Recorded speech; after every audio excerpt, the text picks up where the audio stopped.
So who are you going to listen to? The multi-millionaire host on state media or actual Chicago residents? All right, so let me help you out with this one, okay? Since you don't get it.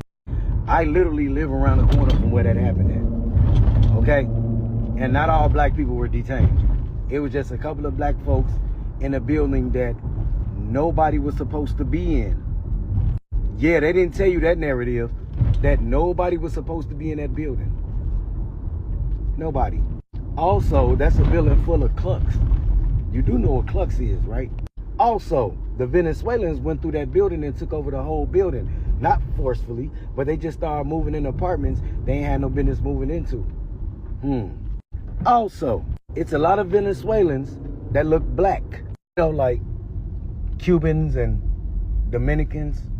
All right, y'all. At this point, y'all have really pissed me off, especially you so-called influencers who are taking parts of stories coming out of Chicago and using it for fucking clickbait and engagement. Now, I have been urging my people here to pause so that they can process things. Y'all talking about them coming down on that building out south. Whole time, that building used to be predominantly black.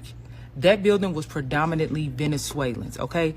There are people from that neighborhood that have been complaining about that building for a year, okay? They showed y'all broken windows and shit that were already there. These are the things that y'all have to stop doing. And this is why I keep telling people here in the city, particularly black people, pause so you can process. If y'all start responding to shit out of emotion, then you don't know what the fucking play is, because you haven't had time to actually think. What people are doing are trying to get a rise out of black Chicagoans.